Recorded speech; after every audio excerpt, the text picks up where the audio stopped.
of my many idiosyncrasies. The least convenient seems to be that I can only think of poetry among a dozen other stranger things when I try to fall asleep, and it was with my eyes glued to a dark bedroom ceiling that I wanted to write a love poem.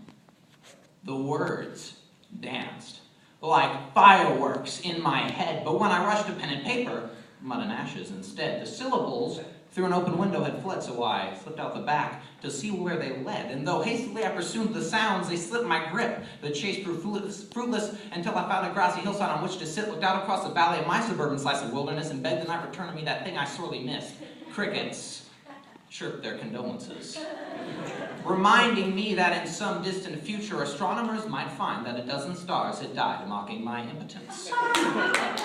A boy, a man maybe, but tiny all the same, groping for inspiration amongst countless tinier things sulking in the shadow of the earth, while great galactic engines pumped pistons, reversed fission, and listened as I babbled my feelings to them at length, shouting into a vacuum tube while the universe twisted on their fiery shoulders.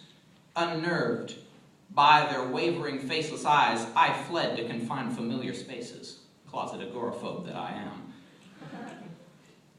This isn't the love poem I wanted to write. If it was, the person I wrote it about would know. She'd glow. As soon as she heard the words, they'd set her heart aflutter like 100 hungry baby birds, and she'd sink in her seat, hoping that the subtle move would disguise the heat in her cheeks, but just like the sun that hides its face above the forest canopy, the hurried mask belief she uses is only half complete.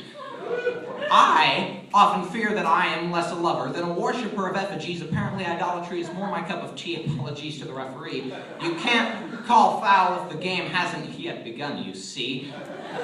Desperate to avoid contest, I flee from tea to tea. The dream is that she'll banish apathy with tender reciprocity. She's got these eyes, you see, that mine only dare delve for a few seconds fleeting, before retreating and eagerly awaiting their next meeting, feeling from meeting, even when the thought is self-defeating, because across this ebony gleaming, tenderness is still ringing, but it's hard to keep pace on heavy feet and jelly knees. But if that's what it takes, my fur buck my teeth and put me into the rat race. The right hand shakes and vibrating in place. You caught me at the crossroads of bloodlust and heartbreak. And I know that teenage attraction is the ficklest thing. But no, for now it's her who plucks at my heartstrings, makes my heart sing the melody that haunts every other lonely teen. We gather around the well of inks and leave our silent offerings, but I'll drop my own thimbleful and leave it labeled poetry.